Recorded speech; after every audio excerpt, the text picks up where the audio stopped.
Là encore, les impacts sont catastrophiques pour les PME-PMI, mais peuvent l'être aussi pour les grandes sociétés.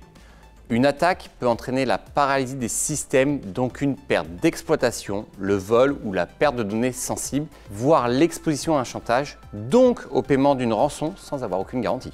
Une attaque peut aussi avoir pour conséquence un préjudice commercial avec le vol de données sensibles en matière concurrentielle par exemple. L'entreprise risque également de devoir payer une amende en cas de vol de données personnelles par rapport aux réglementations RGPD, mais il y a aussi des impacts indirects comme l'image et la réputation d'une entreprise ou d'une marque qui peuvent être dégradées dans l'opinion publique à la suite d'une attaque.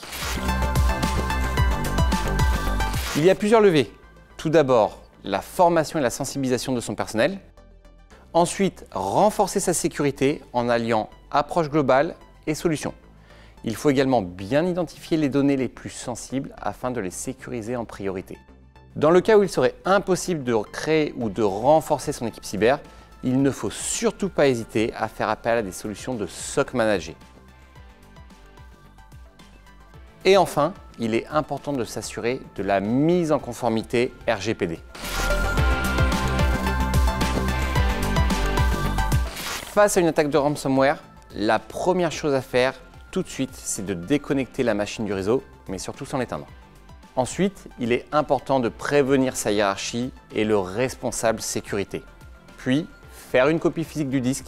Le SI devra lui chercher des traces disponibles sur le réseau. Surtout, ne rentrez pas en contact avec le pirate et bien sûr, portez plainte auprès de la gendarmerie.